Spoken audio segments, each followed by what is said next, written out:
Good morning, everyone. I just wanted to share a little bit of what I've been studying, what I've been learning, and just give you some insight onto how I study and just do my best to grasp the word and just what I do. Maybe it'll help you. Maybe that's something you struggle with and you can use this.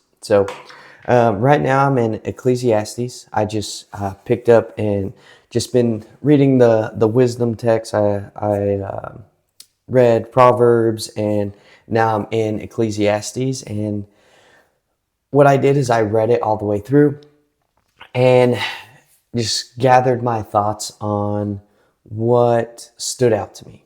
And then after that, I use Bible Project. It's an app. You can get it on the App Store. It's completely free.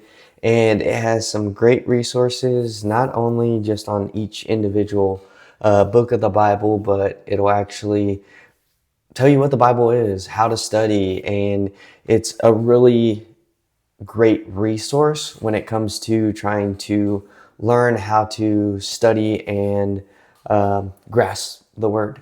So I jumped into Ecclesiastes. I read it all the way through, and it was very eye-opening for me. One of the words that's translated, and I got this from Bible Project, is Hevel. Hevel. I'm not sure how they pronounced it, but it translates to the English language as meaningless. So throughout all of this, it's giving us the idea of how much we find our purpose in things that are meaningless. And that was super eye-opening of just realizing how much control we don't have.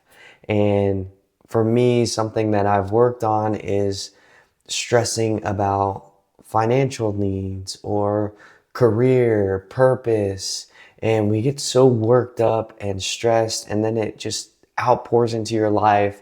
Now you're adding that stress onto your wife, onto your family, and it's just something that this book really highlights and makes you realize how meaningless it is. Now, we don't want to take that too literally and just go through life with no passion, no motivation, because that's not what it's saying. It's just trying to get us to understand that it's not as deep as we think it is when it comes to materialistic things like your wealth, your career, and um, it's just it was a very great read for me to understand that deeply.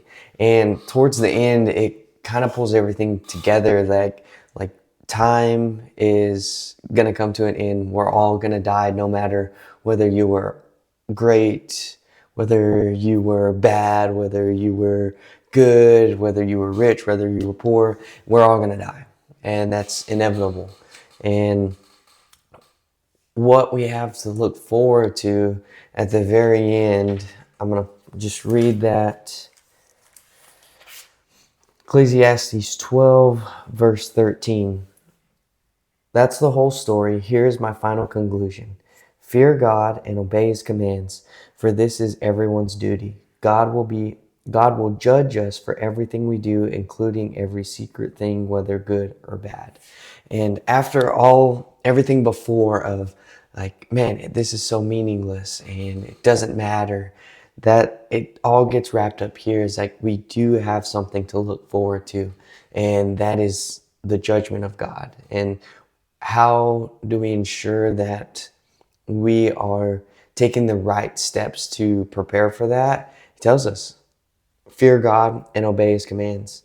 And then from there, we just have hope and faith that we are doing our best to chase God and do all the things that we can to be right with him, which if you've kept up with some of my posts, you'll know that no matter all the works you do, it doesn't, again, it's hevel, it's meaningless, because where we get saved is through Jesus Christ, because he died for our sins to make our relationship right with God.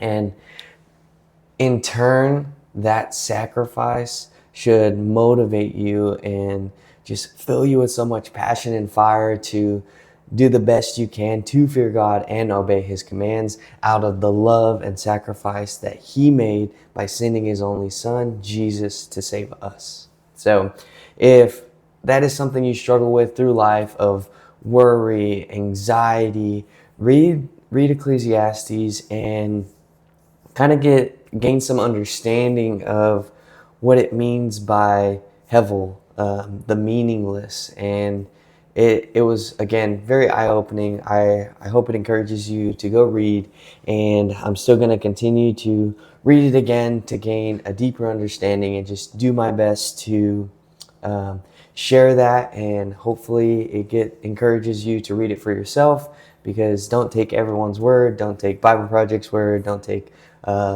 the person you find on YouTube. Don't take my word for it. Get in there. I encourage you to read it. I hope this helps you, and have a great day.